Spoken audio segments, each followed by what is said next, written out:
All right, you sick fucks. Buckle up, because we're going deep into this shit show we call American politics. Yeah.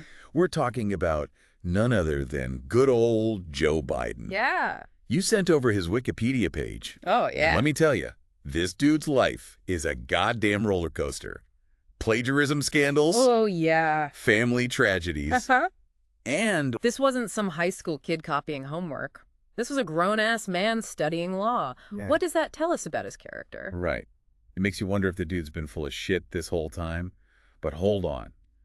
Things get even more fucked up. Oh, really? He wins his first Senate election, Okay. and bam, tragedy strikes. Oh. His wife and daughter are killed in a car crash. Oh, my God. His sons are injured. Can you imagine the weight of that grief? It's hard to even fathom the emotional toll. To lose your wife and child in such a sudden, horrific way. Yeah. And then to have to pick yourself up and keep going. Yeah. To step into a high-pressure job like senator, that takes some serious balls. You got to respect the guy's resilience, right? Yeah. He remarries a few years later to Jill, Uh-huh. who seems like she can handle his bullshit. Right. But that gaff machine label, that shit sticks with him like glue. Oh, yeah. He's always putting his foot in his mouth. The gaffes are definitely part of his brand. Yes. Some people see it as authenticity, like he's just this regular dude who shoots from the hip. Yeah. Others see it as a sign that he's, well, not the sharpest tool in the shed. Right. But here's the thing. Are these gaffes just harmless slip-ups? Or is there something more to it? Are they calculated? Do they reveal some deeper flaws? Now, here's something that makes you scratch your head. What's that? The dude starts out leaning conservative. Right. And then he morphs into a full-blown Democrat. What the fuck is that about? Wow. Did he have some kind of political awakening? Or is he just pandering to whoever's got the most votes? That shift is something we need to keep in mind as we go deeper into this rabbit hole. Okay. It speaks to Biden's ability to adapt, Uh-huh. which can be seen as a strength or a weakness, Right. depending on your perspective. Is he a man of conviction, or is he just playing the political game to get ahead? All right, let's move on to his Senate years. Mm. This dude was a senator for like a million years. Yeah. Right? And he was all about those crime bills, Oh. especially that one from '94 that everyone loves to hate. The 1994 crime bill is a perfect example of how Biden's early conservative leanings translated into policy. This bill had a massive impact on the criminal justice system, Right. and its legacy is still being debated today. Yeah. Some argue that it led to mass incarceration Right. and disproportionately harmed communities of color. Right. Others say it was necessary to combat rising crime rates. Yeah, that crime bill was some seriously controversial shit. Yeah. And let's not forget his stance on gay marriage back in the day. Dude was basically against it. Oh, wow. But then he did a complete 180 and became a champion for LGBTQ+ rights. That's a prime example of how Biden's views have evolved over time. He went from voting for the Defense of Marriage Act, which barred federal recognition of same-sex marriage, Right. to becoming a vocal advocate for marriage equality. It makes you wonder what changed his mind. Was it a genuine shift in his beliefs, or was he just reading the political tea leaves and realizing that the country was moving in a different direction? It's like he's trying to have it both ways. Yeah. But hey, that's politics, right? Right. Speaking of flip-flopping, let's talk about his time as Obama's VP. Okay. Those two are like an odd couple. The cool, collected professor hanging out with his crazy uncle. The contrast in their personalities was undeniable. Yeah. Obama was smooth and charismatic, Right. while Biden was. Mm-hmm. Well, let's just say he was a bit more rough around the edges. But despite their differences, they seemed to develop a genuine friendship Yeah. and a working relationship Right. that was crucial to the Obama presidency. Yeah, you got to give Biden credit for being Obama's right-hand man. Absolutely. And let's not forget that classic big fucking deal hot mic moment Oh, yeah. when Obama signed the Affordable Care Act. That moment perfectly captured Biden's unfiltered, Right. off-the-cuff nature. Right. It also showed how close he was to Obama. He was genuinely excited about the ACA, and he wasn't afraid to let everyone know it, Yeah. even if it meant dropping an F-bomb on national television. That's our Joe. Always keeping it real, even when he probably shouldn't. But let's be real, he wasn't just there for comic relief. The dude played a major role in pushing through that stimulus package in '09. Oh, yeah. And don't forget, he was Obama's go-to guy for foreign policy. You're right. He wasn't just the funny sidekick. He brought a lot of experience and connections to the table, especially from his time in the Senate. Right. That made him a valuable asset to the Obama administration, particularly when it came to navigating complex issues like the economic crisis and international relations. So he wasn't just a gaffe machine after all. He actually got some shit done. All right, let's fast forward to the 2020 election. Beating Trump was no small feat. Right. Even if the guy did kind of self-destruct in the process. What do you make of Biden's victory? Was it a repudiation of Trumpism, or was it simply a case of anyone but Trump? The 2020 election was a wild ride. Oh, yeah. Even by American standards. And Biden's victory was definitely a major turning point. It showed that a significant portion of the country was ready for a change, for a return to some semblance of normalcy after the chaos of the Trump years. Right. But it also highlighted how deeply divided the country had become. Oh, yeah. The fact that the election was so close and that so many people were willing to overlook Trump's flaws was a sobering reminder of the challenges facing American democracy. Yeah, the Capitol attack on January 6th was like something out of a dystopian movie. Yeah. A bunch of Trump-loving asshats storming the Capitol building because they couldn't handle the fact that their dear leader had lost. It was a total shit show. Wow. And Biden, bless his heart, tried to hold it together. Yeah. Called for unity and healing, all that jazz. His response to the Capitol attack was a defining moment in his presidency. He chose to emphasize unity and reconciliation even in the face of such a blatant attack on American democracy. It was a risky move. Right. And it's debatable whether it was the right one. Right. Some people saw it as a sign of weakness, a failure to hold the insurrectionists accountable. Others saw it as a necessary step towards healing the deep divisions in the country. All right, so he wins the election, tries to calm the country down after a bunch of lunatics try to overthrow the government. Now he's got to actually govern. Right. So what's the verdict on his presidency so far? What's he gotten done? What's he fucked up? He's had some wins, like the American Rescue Plan and the infrastructure bill. Okay. But then there's Afghanistan. Well, yeah. That withdrawal was a total clusterfuck. It damaged his reputation on the world stage and raised serious questions about his competence. Yeah, Afghanistan was a major fuck-up. And then there's the whole classified documents incident, his plummeting approval ratings, the constant criticism about his handling of immigration and the economy. It's like one shitstorm after another. It hasn't been smooth sailing. No. That's for sure. These controversies have given his opponents plenty of ammunition to attack him. Right. And they've made it even harder for him to get anything done. But to be fair, every president faces challenges and makes mistakes. It's just that in today's hyper-partisan political climate, those mistakes are amplified and scrutinized like never before. So it's not all sunshine and rainbows for Diamond Joe. Shocking. I know. Yeah. Let's talk about his foreign policy. Yeah. Or what's left of it after the Afghanistan debacle. Right. He's dealing with the war in Ukraine, tensions with China, that whole Israel-Hamas shit show and whatever the hell IUQs is. Foreign policy has always been a big part of Biden's career, both as a senator and as president. And he's facing a complex and volatile global landscape right now. Yeah. The war in Ukraine is obviously a major concern, as it has the potential to escalate into a wider conflict with Russia.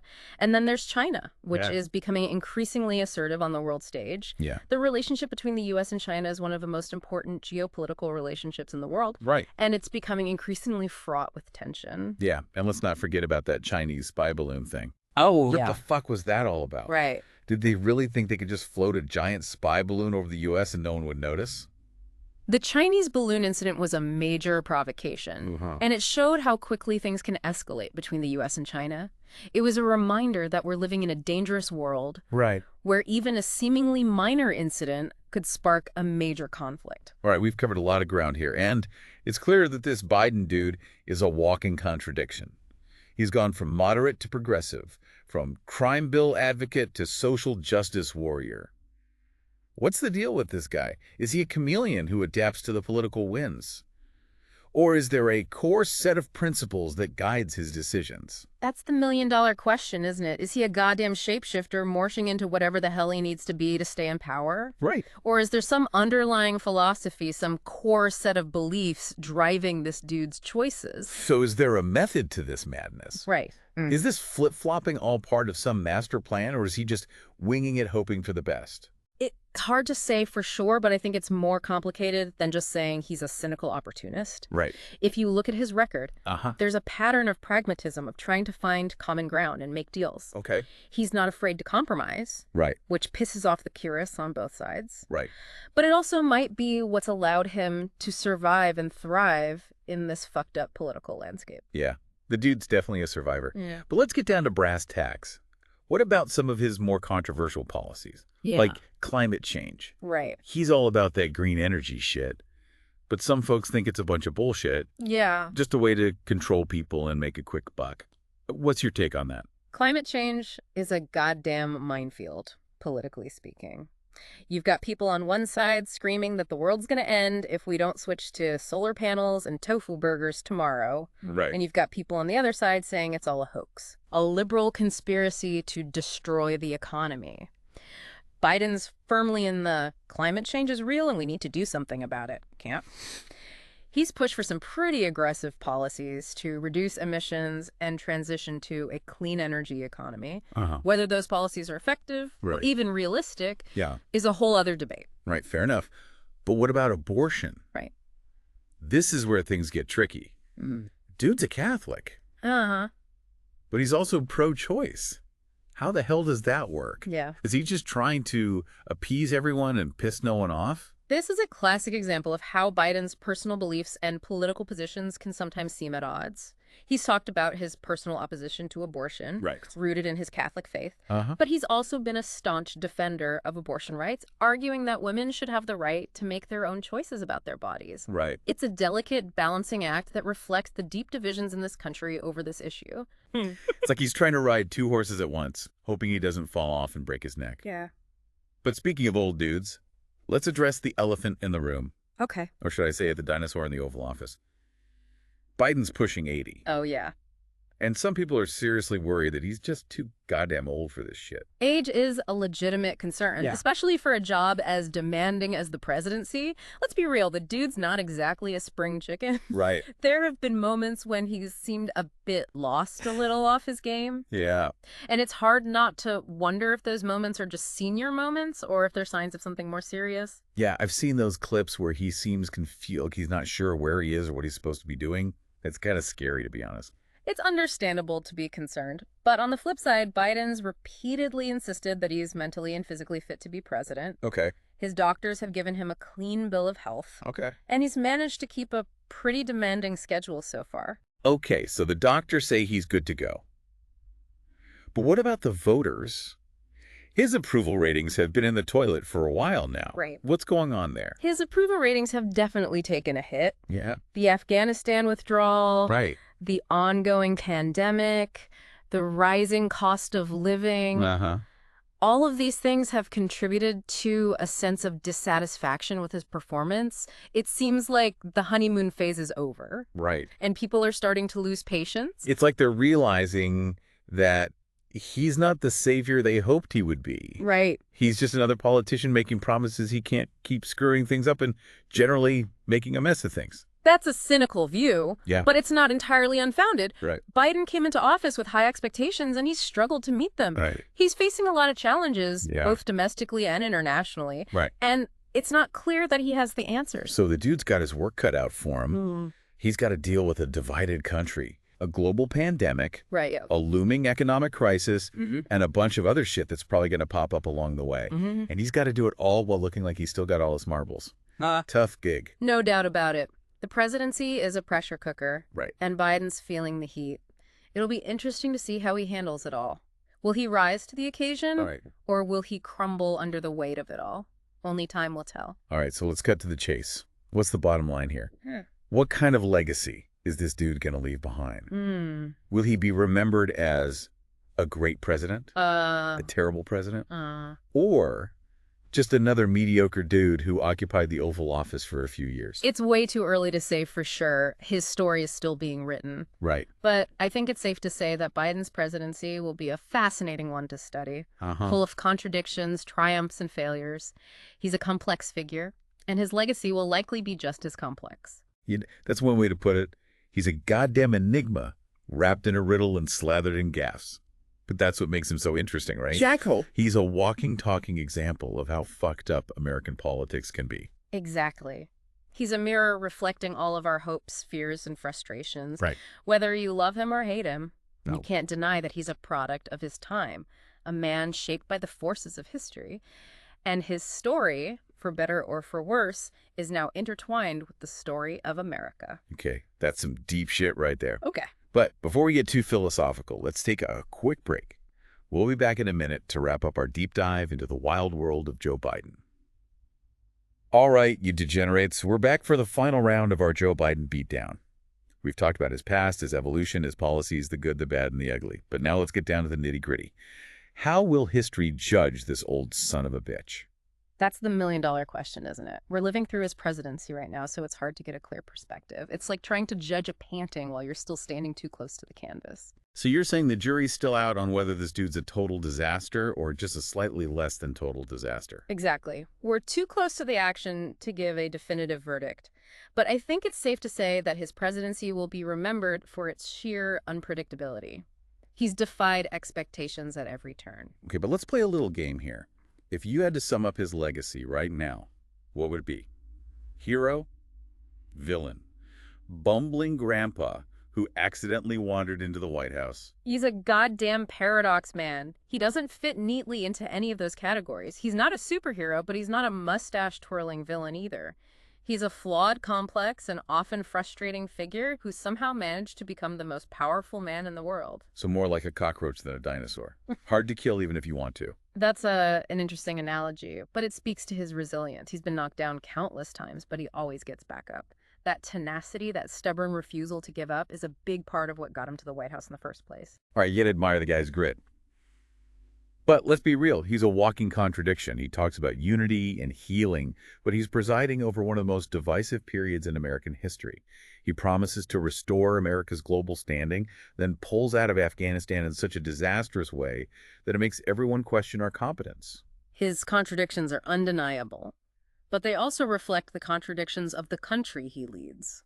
America itself is a land of paradoxes, full of idealism and hypocrisy, striving for equality while wrestling with deep-seated inequality.